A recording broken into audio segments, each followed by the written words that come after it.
Hey guys, what's going on?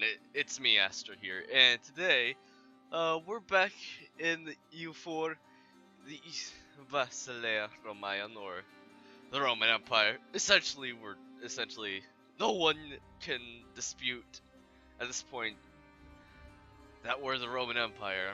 Oh, by the way, yes, the Basilissa just died. I believe it was Darifalia. She just died. I was like, oh, I'm just gonna let this play for a second. Then she died, so I'm like, well, might as well start the video now. And apparently, we have Alexander. I'm surprised that at this point it wasn't Alexandros, but okay. Good choice for conquests will be the Inca, since Laconia definitely has a shit ton of claims. Wait, how much? Yeah. Oh. Yeah. They've been very eager to conquer this area for a long time.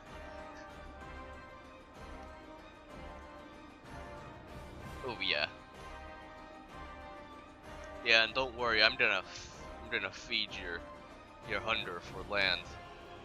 Oh yeah, another side note is that since at the time that I'm recording this, the 1.27 patch will be coming out in 2 days, and because of the policy, that's gonna make it super hard to revert back to the old version, because I'm currently playing at 1.25. Yeah. It's sad. I was really sad that I couldn't make this transcend another version.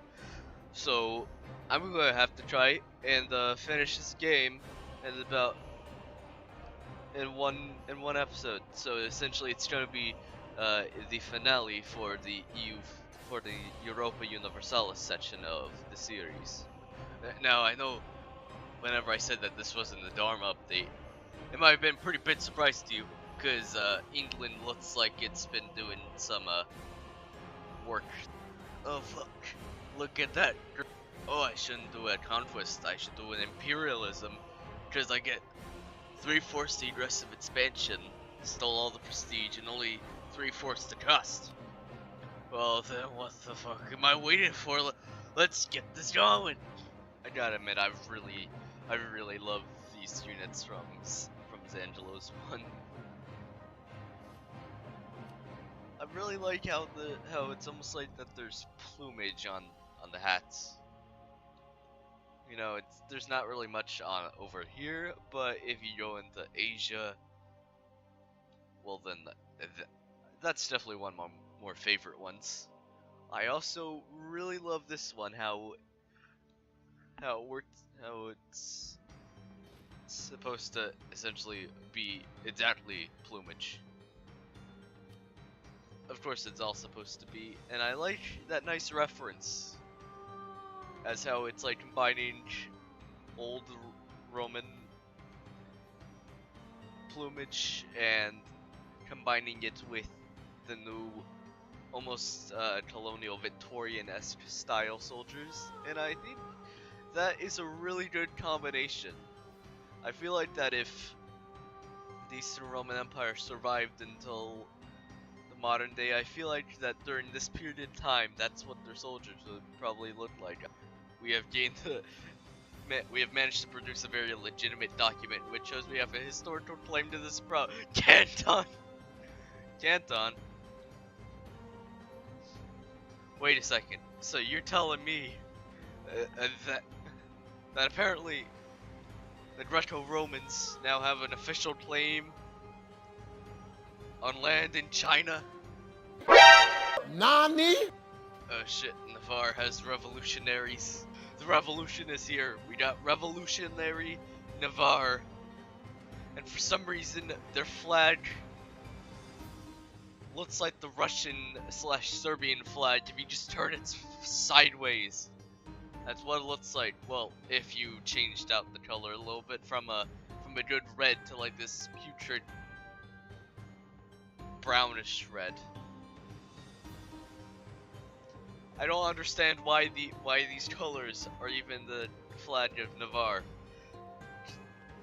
You didn't even have these colors. Your colors were were red and gold.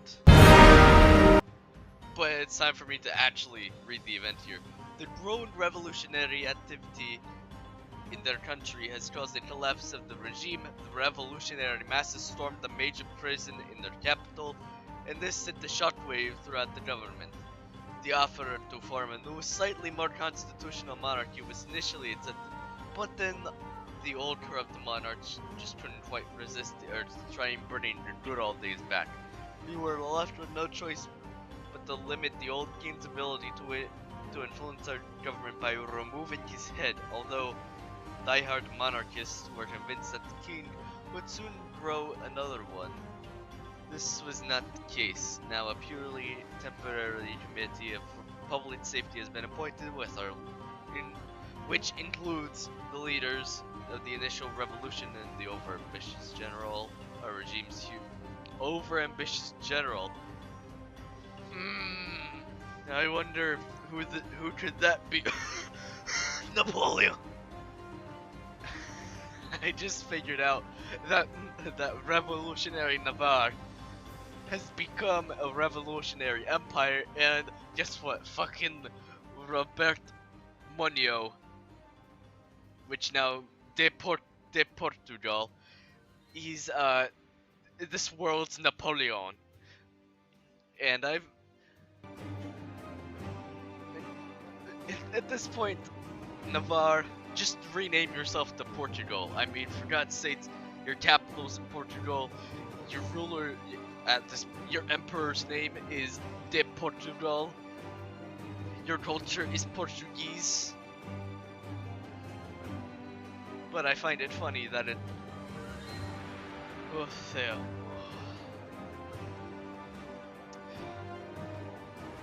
We have a Regency Council.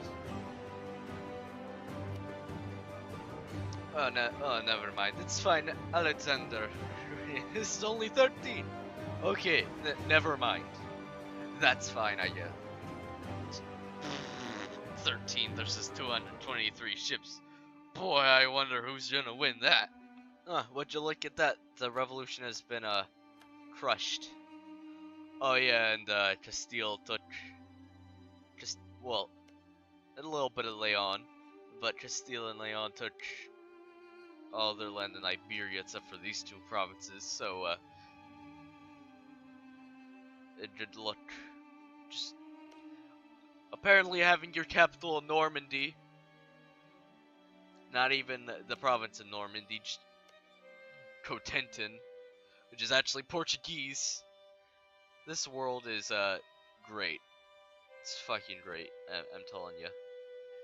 Oh man, you know that it's, getting pretty shit whenever Ultra Jourdain is declaring war on the Ilkhanate, with imperialism. But we don't have to worry about the Ilkhanate, because, well, if they do become the center of revolution, which they are in Central Asia, we can just get the Kermanshah with their flag say, "It's time to snap! It's time to snap, okay?" Ooh, look at that. We got our Basilea. He's finally of age, so, I think you know what that means. We're gonna have to declare war on some more natives. Yay. Is it me? Or, does this man, look a little different, from these guys? We have a new heir, and he shall be called Esther. Because we have not had an Esther in this game, in the series for like 100 years, at least 100 years. I said I was going to do it every few generations. It's been like 4 or 5 now. So, yes. I'm going to have an Esther the 8th or something.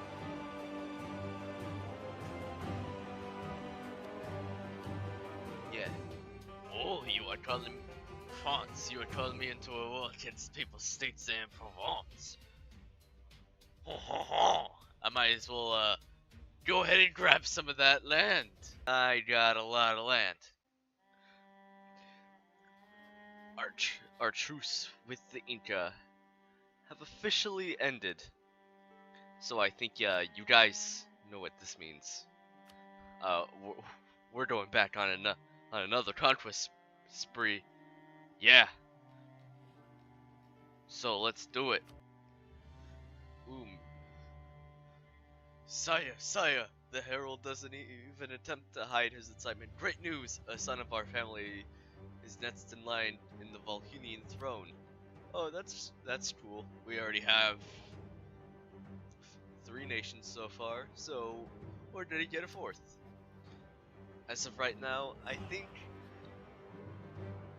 it's a good idea to declare war on the Marnids, because I want to finish off this African because I want to get a little more North African territory, like these provinces right here. Because first off, I don't like how it's just blocked off, and of course we need the font to have some extra C's into that thick Legiones march on North Africa once again.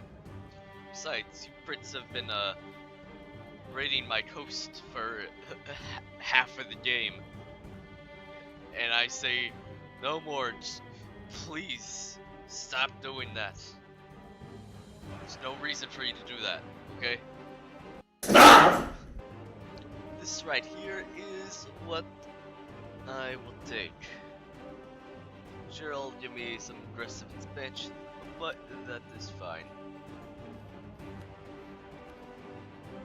Now, if you're wondering why I took all their coast, and that the reason why is because I'm going to make a client state, like how I did with Gallo Roma, or I'm probably gonna rename him to Gallia Roma, just because I think that makes a little more sense.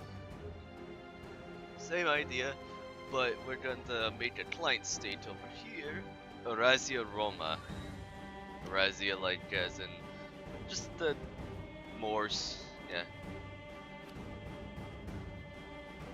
Plus it sounds really cool, so there's that.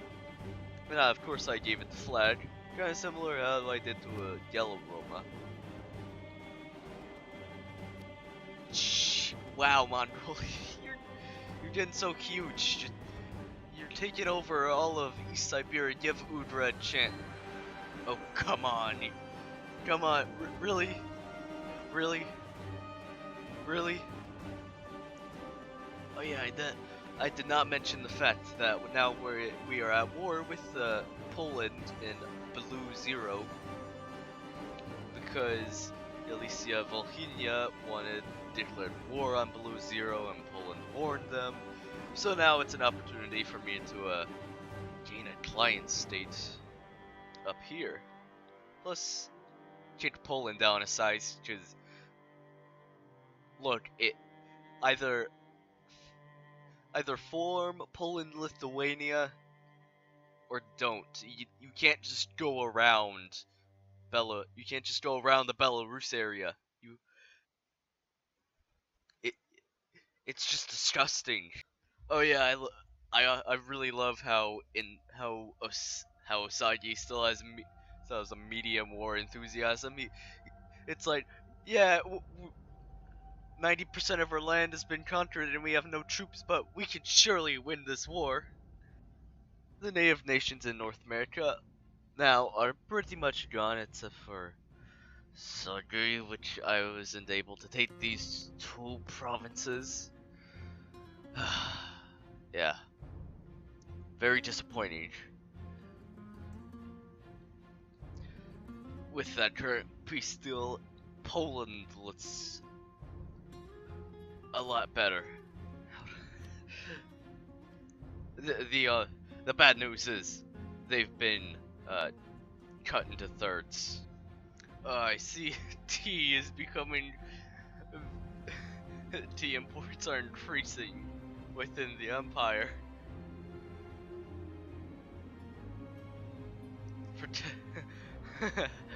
For one of our neighbors to control a large quantity of the world's known tea supply through deaf trade practices. Their beverage have grown very popular among the East Roman people.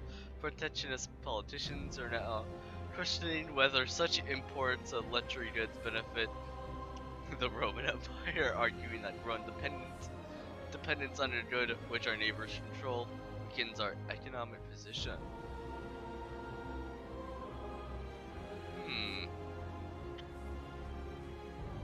Wait a second, this is supposed to be the British. England, it's supposed to be your job to take all the tea imports, not us. Wait just a sec. There's an option for coffee, but where's the wine option? Viking. We produce a lot of wine, why can't we just drink wine instead? What are you talking about? What are you talking about? Kids can't drink, just distill it down and give it to them. I made another client steak, Carpathia Romania. Black news indeed.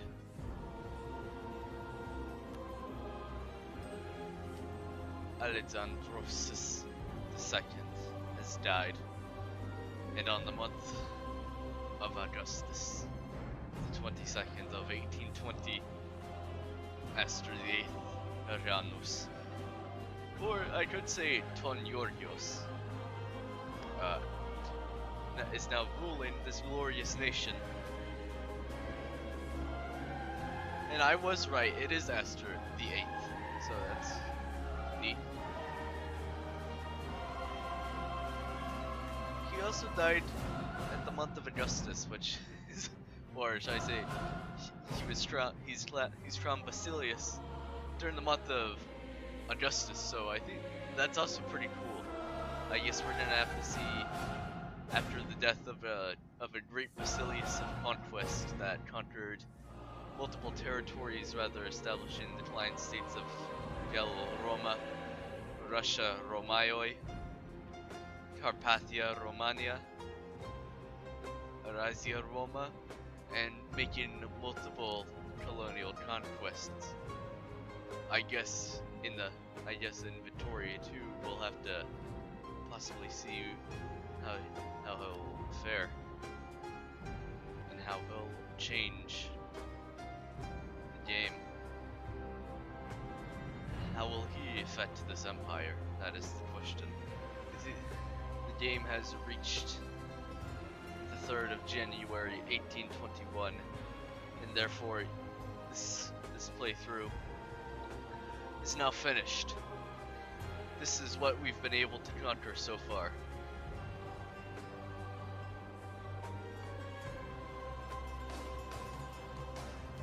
To put it in a better term, the Great Power map view shows of all the land that we have conquered.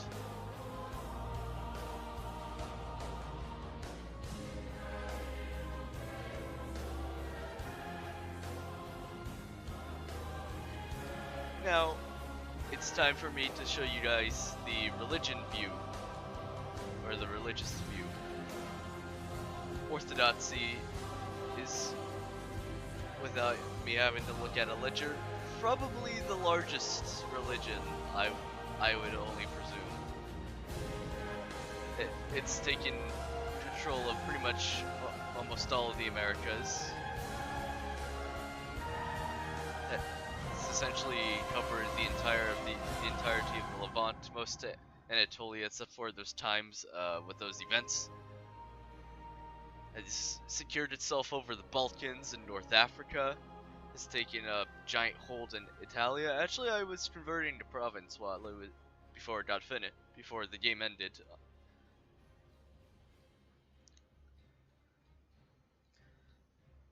Now it's a time for a culture map.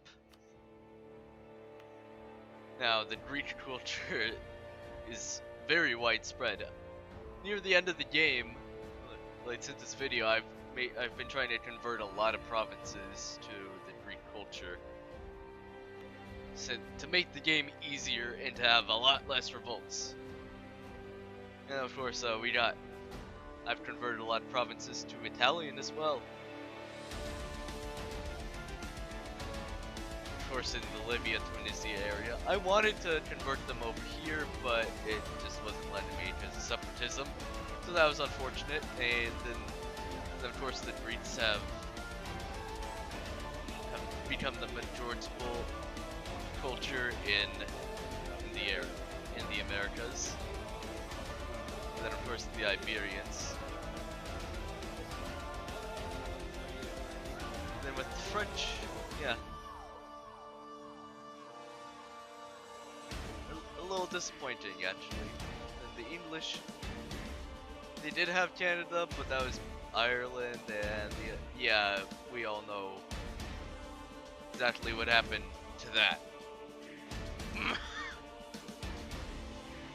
Well, I guess the Irish were kind of successful because Canada, yes, this is actual Canada, had gone. I'm pretty sure that this Canada had spawned from that previous Irish colony whenever, and then they rose up against their Native American overlords and formed the nation of Canada. It pretty much should just be called Newfoundland, but it isn't. They're just an island nation now. Oh my god, Mongolia! Stop. Well, I don't think this war's gonna continue. Oh, and the Kermanshah definitely had a lot of expansion in this video. They're right now pretty much the Persian Empire. I don't even know what's going on over here. You have some tiny nations. You have a bunch of messed up borders. I'm not even gonna ask what's going on over there. Now for the dynasty map. Oh, Galicia Volhynia is now part of our dynasty. Well then, it's nice that this is called New Dynasty, because this dynasty has dynasty of Gerganos or Ton Yorgios of Yorgo has not only been able to take hold in the Eastern Roman Empire for over 500 years now, but is now the dynasty of Sweden, England, Ireland, and Galicia Volhynia, as well as Russia, Rhomaion, Carpathia Romania, Roma, and Eurasia Roma. And there's only a little bit of Native American nations left. Oh wait, Canada is a monarchy. Yeah, unfortunately, this nation has stayed independent with these two provinces. The Mayans are also independent, and so are the Incas. So these three nations are gonna get a lot of immigration. Well, same with Canada's probably gonna get the most immigration, I would presume. Because, yeah, the native nations, they're not doing so great.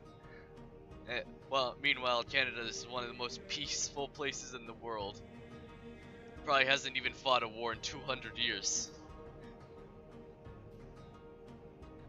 I know Canada is the Switzerland of this world. Alright, I haven't gone to, the government types. Yes, the Kermanshah, a republic. The Marinids, a republic. Leon is a republic. Orkney is a republic. Provence is a republic. Everything's turning into a republic. Oh, and of course the Mongols are feudal monarchy. So why would they not to be a feudal monarchy? Why is Poland? Why are some European nations still feudal? Missing Kurite. Well, why? Why?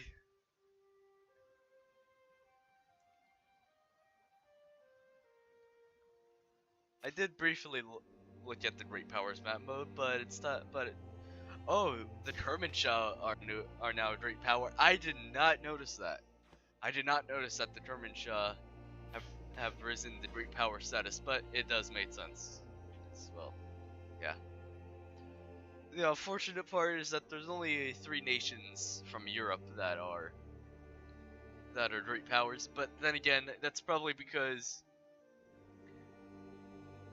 yeah, pretty small. Now, for the Imperial map mode, as you can see, all of actually I think I'm gonna turn up the volume on this music so you guys can actually hear it rather than probably music that I'm putting in. So Flanders has been able to stay the emperor for quite a while now. I was thinking that Poland was gonna stay the emperor all the time, but they didn't. But they didn't end up being the emperor all the time, despite being the biggest of and the most powerful of the HRE nations. Then of course you got Bavaria. Yeah, Austria was doing good for a while, but then Bavaria came in one war and just wiped them out. So now they're just super small. Very unfortunate. France, I had never expected for them to be an elector, to be honest. Oh, also, there's a recent war against France and Navarre, and yeah, Navarre it's not looking too good, but France definitely is. So I'm happy that, you know, there's some semblance of historical relevance here. We also have Bavaria is pretty much a Germany in this world. Basically. They probably need to take a little more land, but yeah, they're the closest thing we have. Now, whenever I first started this, I had a friend playing the game, and he was doing Norway, and he converted to Orthodoxy, and I find it neat how that still applies today in this game, as this nation has this Norwegian nation of Orkney is still Orthodox, and has spread Orthodox influence within the northern reaches of the North Sea. Jan Mayen's. Oh yeah, I forgot that Jan Mayen's usually here in Victoria too. It was unfortunate to see that Udra fell so low to the Chagatai. Yeah, that was pretty bad.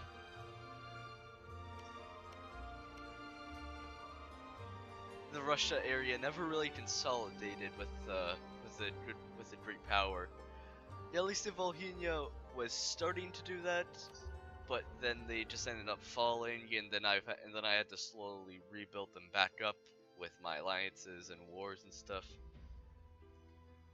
And then Ugra, I was turning into the Russia, but as I said, they just got beaten down by Chagatai. Looks like they were colonizing a good portion of Siberia, so now there's just a tiny chunk left open, which are these provinces over here.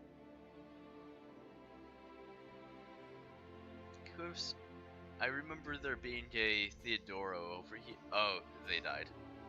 The Golden Horde surprisingly survived the entire time. I'm not sure how, because yeah, they're so technologically behind. Man, what are you doing? What are you doing, man?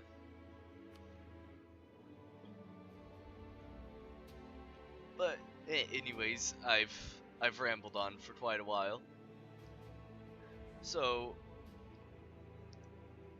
what I'm going to do is that I'm not going to go into completely end the episode right here. What I'm going to do is that I'm going to convert this game over and check to see how it does, because for fun, whenever I convert games to Victoria 2, they normally don't, and they usually have problems with them, so I'm gonna try to see if this one has any flaws, because I have gotten the newest version of the converter. So I'm hoping that that will work fine. But yeah, I'm not gonna. But yeah, so pretty much right now, so yeah, I'm going to give you the feedback about right now. Okay, guys, it didn't really work. Wait a second. What's wrong with the flats? Okay, these aren't so bad. But that. Wait a minute. What is this? What is Neo-Italian? What? Alright, now let's look at population density.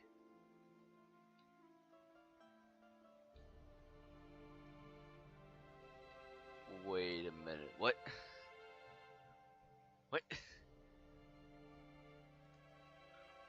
First off, why is it called Istanbul? And second of all, why does it only have 350,000 people? It had 90 development. London apparently has 1 million people. Okay, but they had 40 less development than Constantinople. Then why are Native American provinces so populated? Why? Mexico City is the most populated city in the world, apparently.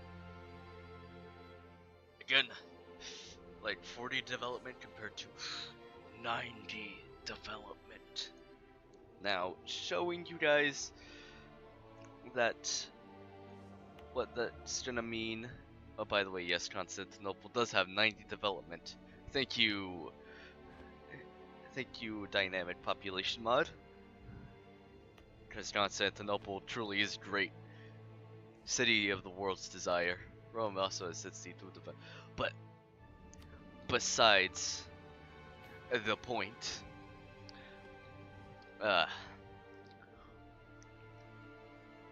it means that this is going to be the end of this grand campaign that's been going on ever since the start of 2017, which is very unfortunate because I've personally gotten pretty attached to this series as it's been around so long. But to be honest, the one thing that I didn't like about this mega campaign was the Sunset Invasion. Whenever I had started my mega campaign, I had it on by accident, and then I didn't notice until the invasion started occurring. So at that point, I just had to roll with it, and yeah, and I wanted to have more fun with colonization, but instead I ended up having to do conquest. So what I'm thinking is that I'm gonna do another Byzantium Grand Campaign or East Roman, but I'm gonna of course start in Crusader Kings 2, obviously, but I'm gonna do it whenever Holy Fury comes out. Now I don't know whenever that's going to be, but whenever that does come out, that's whenever the new Grand Campaign is going to start. Besides, I feel like that it might be better because since the start of this Grand Campaign happened about 1.5 years ago, actually a little more than that, started February 2017, my recording style wasn't very good, my microphone was not very good, it picked up a lot of background sound, and my content in general was not as joking and, as to the point as it was. It was around the time that I had started to, about midway through the series, I would like to say was whenever I started to develop, maybe like episode 5 or 6, was whenever I started to develop style where I would cut in and out of certain times. So yeah, it was that development stage. So what I'm thinking that it might be better if I so it might be a good thing that I restart, because now I'm gonna actually be able to provide the original at a more remastered-ish kind of version, per se. First off, I'm a lot better at the game. Second of all, the content will be a lot more entertaining for you guys. A lot more than you watching an old video of me being like, "Hey, what's going on, everyone? It's me, Astrid here." You're going to enjoy the more meaningful kind of content. I know you guys.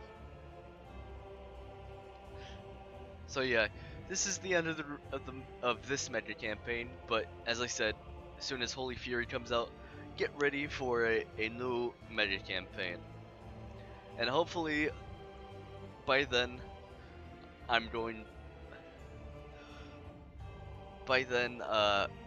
the converter might update